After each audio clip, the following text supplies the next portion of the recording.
Violence and daily resistance, the paths of Indian survival. 5 centuries of colonial domination have provoked disastrous effects in the culture of the Indian peoples of Mexico. The social and political units of pre-colonial Mesoamerica, the states and kingdoms that encompass large territories and a vast population, were destroyed. The Mexico Profundo was confined to the sphere of small local communities. This reduction of social space had negative consequences for Indian cultures because it limited many aspects of development that required levels of social organization broader than the local community. In spite of this long history of domination and the transformations imposed on the cultures of Mesoamerican ancestry, Indian peoples remain. They form the basic substratum of the Mexico Profundo. It is important to review briefly the mechanisms that have made possible the survival and the continuity of Mesoamerican civilization, the complicated paths of resistance. If violence has been the permanent instrument of domination, Indian peoples have also resorted to violence in rejecting subjugation and demanding liberty. History registers an unbroken chain of wars, of defense against invasion, and of uprisings against colonial oppression. Among the immediate causes of rebellions stand out the imposition of higher tributes, mistreatment by encomenderos, hacendados, and government officials, seizure of lands, forced work, and religious persecution. In connection with the rebellions, many aspects of Indian cultures were re-elaborated. Historical memory was converted into a fundamental resource. The return to the past was converted into the project of the future. The realization that there existed a recoverable civilization permitted the subversion to be firmly articulated. During the rebellion, many resources that had remained latent in Indian culture were put into play. Forms of organization and communication that had existed clandestinely were activated. Appeal was made to implicit loyalties. Symbols that had seemed to be forgotten were revived.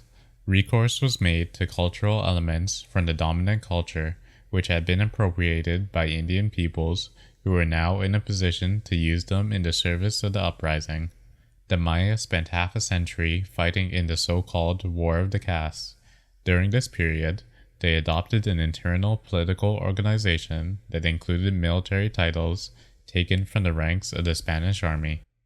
They also developed the new cult of the talking crosses, which incorporated Christian traits taken from the Maya tradition, and elements created on the spot to articulate a new religious system strictly tied to the requirements of war. Other uprisings of narrower scope and lesser duration almost certainly did not unleash processes of cultural transformation as intense as those provoked by the War of the Castes. In military terms, Indian resistance was finally conquered in every case. However, defeat may have occurred only after centuries of permanent struggle. Conquered by force, Indian peoples have nevertheless resisted. They remain as differentiated social entities with their own identities, based on particular cultures in which only members of the group participate. In an Indian or campesino community, when one asks why certain rituals or other things are done, a frequent response is, "That is the custom." Within the context of colonial domination, the attachment to traditional practices should be understood in a different way. The cyclical exercise of these practices is, on the one hand, a period affirmation of the existence of the group, a collective manifestation of its permanence symbolically expressed in the fulfillment of las costumbres. On the other hand, it is an action that stays within the realm of the group's own culture. These celebrations put into play cultural elements that are resources of the group. Another process of cultural resistance is appropriation.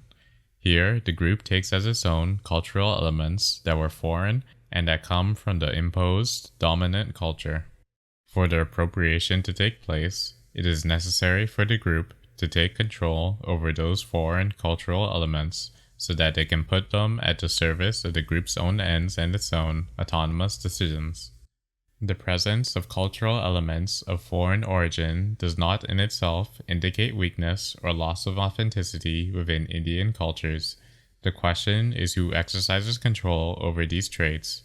At the same time, it is necessary to determine whether the traits are organized around a cultural project that is one's own or whether it is foreign. The last process that has made possible the continuity of Mesoamerican cultures is innovation. Changes were necessary for adjustment and resistance to new forms of domination and to take advantage of the chinks or cracks within which the sphere of one's own culture could be broadened. This constant dynamic makes use of previously existing culture and of external elements that can be appropriated by the people, but also requires the constant creation of new cultural elements invented by the group. In summary, let me reiterate that the existing cultures of Mesoamerican civilization have been able to survive thanks to the will of those who carry them. This will is expressed first of all in a tenacious resistance, in attempting to preserve their decision-making capacity and their cultural patrimony. Second, it is expressed in a constant and selective appropriation of foreign cultural elements that are useful in surviving domination. Finally, it is expressed in an incessant creativity, which allows the forging of new cultural elements and the modification of older ones. Intermittent violence and daily resistance should be understood as two aspects of one reaction to colonial domination. They are not disconnected phenomena, but tactics that form part of a single survival strategy. Communities with their own collective identities continue to exist, based on the existence of historically forged cultural patrimonies. These patrimonies acquire particular, well-defined meanings because they are connected with the cultural matrix of Mesoamerican civilization.